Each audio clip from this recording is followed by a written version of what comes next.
I'm going to show you how to use the sensor function or the sensor repeat function more specifically in this video. This function basically triggers a scan around the object for another object or avatar. So to demonstrate this, I built this little stone wall with a little stone door in the middle, and it functions on a touch event using a script very similar to something I've made in past videos. Touch opens the door, it stays open for a few seconds, and automatically closes. And we'll open and edit this script to take a look at it, and then we're going to modify it to use the sensor event.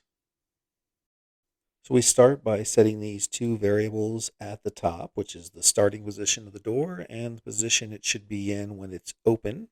And we'll also set those when we reset the script. The touch event just sets the position of the door in the open position. And after a few seconds, the timer event that's triggered then closes the door and sets it back to its starting position. To set the open position, I take the start position and I'm adding 2.5 meters to the top of that, basically to move it up 2.5 meters. And I multiply that by whatever the current rotation is, which allows this to work regardless of what angle the door is turned at. So if this door and wall were twisted 45 degrees or 90 degrees to the right or left, it would still slide up and slide back down 2.5 meters exactly up and down based on that rotation at that time. It's not a big deal in this case, but probably a good practice to use this. Okay, so this is pretty basic. Let's take this and modify it slightly to institute a sensor repeat function here. And we're going to do that quickly here, and then we'll modify the script in real time quickly, and then we'll go through it afterwards to walk through all the changes I've made and show you everything that's going on there. You'll see the touch event is basically going to become the sensor event, and the timer event is basically going to become the no sensor event. Okay, so let's go through the script and the changes we've made. What we've done on the state entry is we've initiated this sensor repeat function, and it's not looking for any specific agent or any specific object name. It's just looking for agents, and it's looking for them within a radius of 5 meters or 4 meters. And it's using pi as far as the arc. That means as far as the radius around the door, it's using basically a sphere. Anywhere around the door, anything that's within 4 meters of the door is going to trigger the sensor. And then the last parameter here is how often we're going to trigger the sensor. We set it to every half second, so it'll perform the scan every half second. If a sensor is triggered, that is, if anybody walks within 5 meters of the door, we're going to trigger this sensor event, and that's going to happen every half a second. So every half a second, we're going to run the sensor repeat function. And every half a second, we're either going to trigger the sensor event here or a no sensor event down below. If nobody is within 5 meters of this door, the no sensor event is basically going to trigger every half a second and make sure that the door is in the closed position.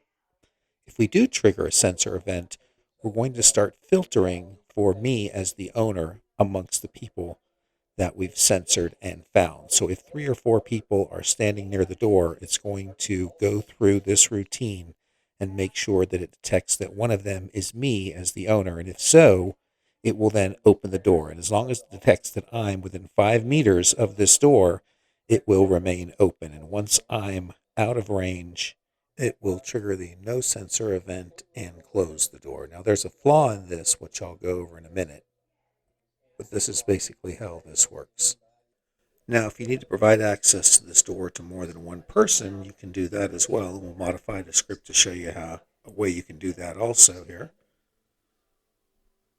So now, in addition to looking for the owner, it'll look through a list of people to make sure they're on the list and open the door for them as well if they're within 5 feet of the door.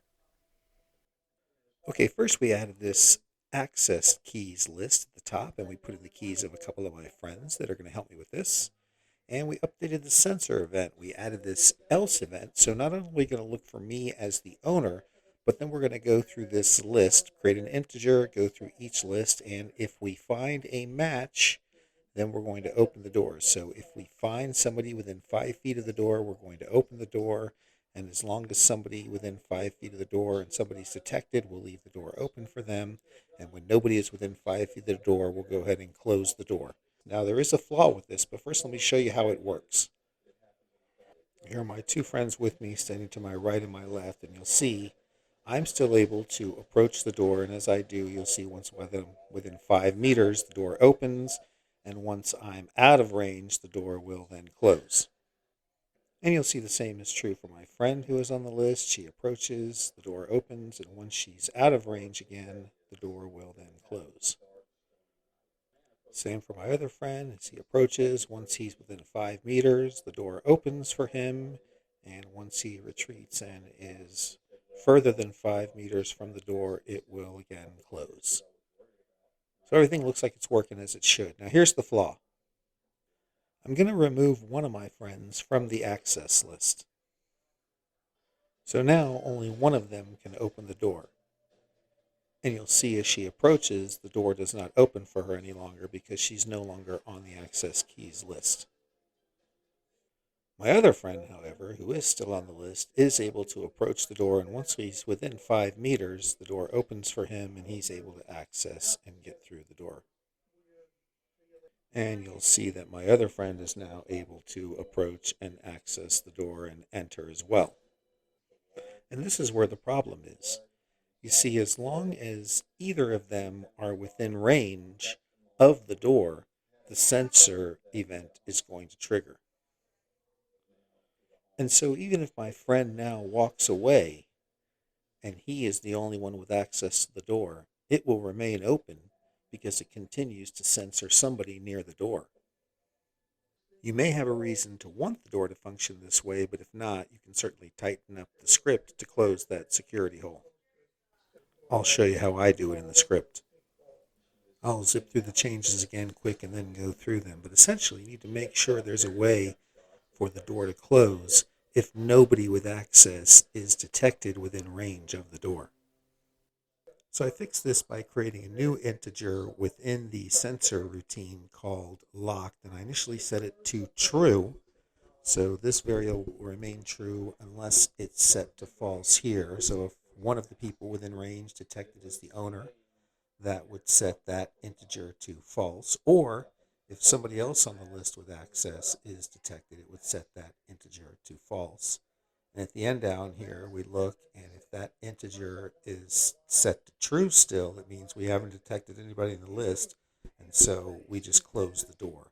And that way, every half a second, we're making sure somebody on the list is there, and if not, we're closing the door either because nobody at all is detected or nobody on the list is detected. That's just an easy way to fix that. You can see here's how that works now. Now, if he approaches and she approaches, as soon as he walks away, the door closes regardless of her being within range still. And so there you go, another quick and easy lesson. Hopefully that was easy enough to understand. If you have any questions or comments, please leave them below. Make sure you subscribe and like the video, and I'll see you in world and in the next video. Thanks again.